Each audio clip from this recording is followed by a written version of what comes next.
Question number 25। Mister X government employ है और India के सिटीजन भी हैं। उन्हें ऑफिस ड्यूटी के लिए लंदन भेजा गया 1 जून 2019 को और वो 31 जनवरी 2020 को इंडिया वापस आए।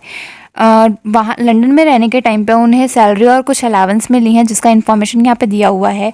4 मंथ की सैलरी उनको इंडिया में मिली है 2 लाख रुपए, 8 मंथ की सैलरी लंदन में मिली है 4 लाख रुपए और ओवरसीज़ अलावेंस यानी कि विदेशी भत्ता मिला है 1,96,000 और उन्हें लंदन में रहने के लिए घर दिया गया था फ्री में, जिसका रेंट कंपनी ने पे किया है 30,000 रुपये पर मंथ और 8 महीने का टोटल हुआ 2,40,000 रुपये। ये रूल है कि अगर विदेश में ड्यूटी के टाइम पे कोई अलावेंस या परक्यूसाइट मिलता है तो वो फुल्ली टैक्स फ्री होता है, इसलिए हम इसका कैलकुलेशन नहीं करेंगे।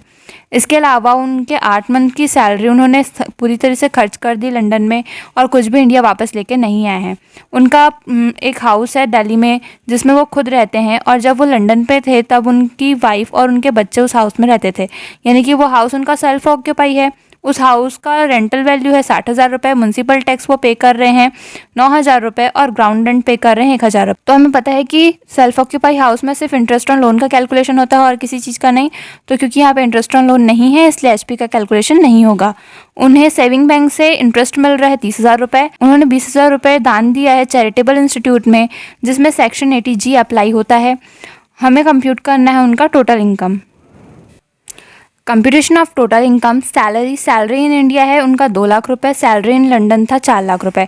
दोनों को जोड़ देंगे तो आ जाएगा 6 लाख रुपए। इसमें हम स्टैंडर्ड डिडक्शन देंगे 50,000 का, तो उनका इनकम फ्रॉम सैलरी आ जाएगा 5,50,000। Income from other sources, interest on saving bank उनका था 30,000 रुपये का।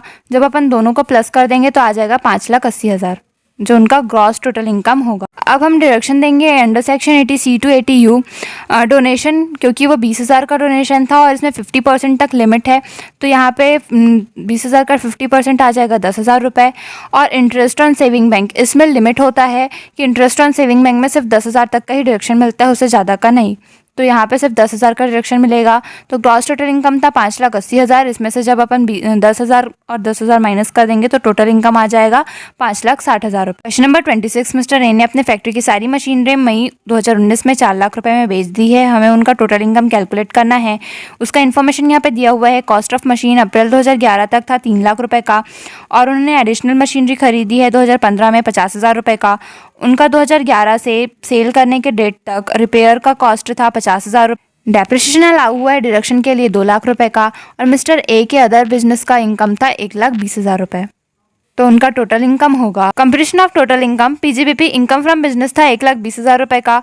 Capital gain cost of machine था 3 लाख रुपए का। एडिशनल मशीनरी उन्होंने खरीदा था 50,000 रुपये का। इसमें डेप्रिसिएशन अलाउ हुआ है 2 लाख रुपए का, तो जब 3,50,000 में से 2 लाख माइनस करेंगे तो आ जाएगा 1,50,000 रुपये, यानी कि मशीनरी का कॉस्ट था 1,50,000 का, लेकिन उन्होंने सेल किया है 4 लाख रुपये में, तो उन्हें 4 लाख में से 1,50,000 माइनस कर तो उन्हें प्रॉफिट हुआ है 2,50,000 रुपये का, तो ये उनका इनकम फ्रॉम कैपिटल गेन होगा। अब जब अपन 2,50,000 और 1,20,000 को प्लस करेंगे तो उनका टोटल इनकम आ जाएगा 3,70,000।